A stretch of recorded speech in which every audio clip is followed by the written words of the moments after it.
आज मैले क्वाटीलाई बनाउँदैछु। यो क्वाटी उमारेको 3 दिन भयो। लगभग अब खान मिल्नेछ। चना मात्रै भिजाएर मैले कडाई तताइसकेँ। ग्यास अन छ।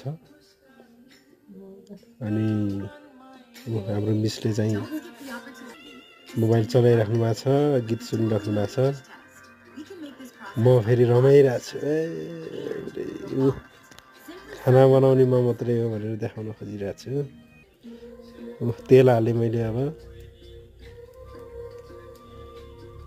तेल यति हाले पुग्छ।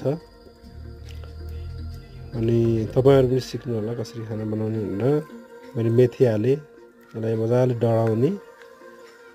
यो फुर्र भयो। अब यो मैले यसमा कफी खाइरहेको थिएँ। मैले चाहिँ चनाहरू हालेर उठेँ। अब यसलाई एकछिन चलाएर ढोकिदिन्छु। अनि राम्रोसँग पाक्छ अनि हामी खान्छौँ। एकछिन त्यो पाक्दै गर्छ।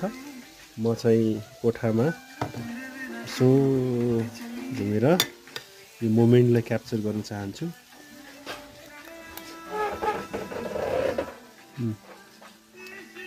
उहाँ चाहिँ दुर्गा मिस हुनुहुन्छ।